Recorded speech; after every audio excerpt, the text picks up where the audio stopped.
Voice of Gulbarga में आप सभी का इस्तकबाल है। गुलबर्गा के बस स्टैंड से लेकर कन्नी मार्केट तक के इलाकों में गैर कानूनी बंडियों और छोटे छोटे दुकानों को गुलबर्गा सिटी कॉरपोरेशन की जानिब से हटाने की कार्रवाई की गई है।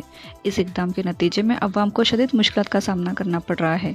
मुकामी लोगों का कहना है अचानक से इन दुकानों को तोड़ा जा रहा है। आइए देखते हैं ये रिपोर्ट। ऐसे ही अहम खास खबरों के लिए वॉइस ऑफ गुलबर्गा को लाइक करें, सब्सक्राइब करें और शेयर भी जरूर करें।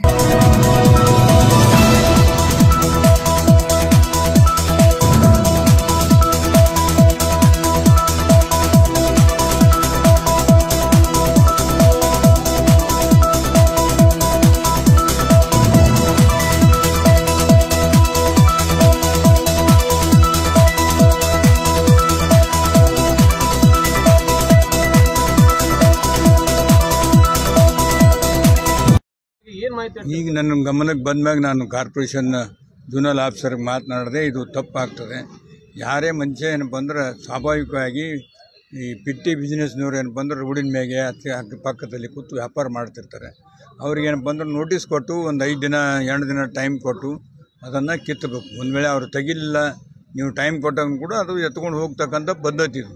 ಈ ಸಡನ್ನಾಗಿ ಬಂದು ಯಾರ್ಯಾರೋ ಏನೇನೋ ಖರ್ಚು ಮಾಡಿಕೊಂಡು ಸಾಲ ಮಾಡಿ ಇಂಥವು ಮಾಡ್ತಾರೆ. ಇದ್ರಿಂದ ಏನಪ್ಪ ಅಂದ್ರೆ ಭಾಳ ತಪ್ಪದ. ಇದನ್ನು ಕಮಿಷನರ್ ಕೂಡ ಗಮನಕ್ಕೆ ತಂದು ಇದನ್ನು ನಾನು ಖಡಾಖಂಡಿತವಾಗಿ ಖಂಡಿಸ್ತೀನಿ.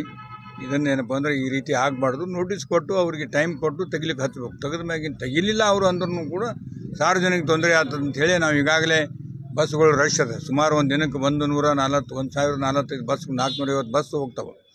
ಭಾಳ ಜನದಟ್ಟಣೆ ಅದ. ಜನರಿಗೆ ಭಾಳ ತೊಂದರೆ ಆಗ್ಲತ್ತದ. 4 ಕಡೆ ಬಸ್ ಸ್ಟ್ಯಾಂಡ್ ಆಗ್ಬೇಕಂತೇಳಿ ನಂದು ಒತ್ತಾಯ ಅದ. ಈಗಾಗಲೇ 1 ಕೋಟಿ ರೂಪಾಯಿ ಕೊಟ್ಟಿದ್ದೀವಿ ನಾವು.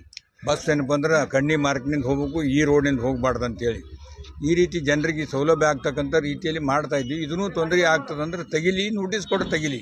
ನೋಟಿಸ್ ಕೊಡಲಾರ್ದು ಏನಪ್ಪ ಅಂದ್ರೆ ತೆಗಿಬಾರ್ದು ಅಂತೇಳಿ ನಾನು ಇವತ್ತು ಕಮಿಷನರ್ ಮಧ್ಯಾಹ್ನ ಕರೆಸಿ ಮಾತನಾಡ್ತೀನಿ.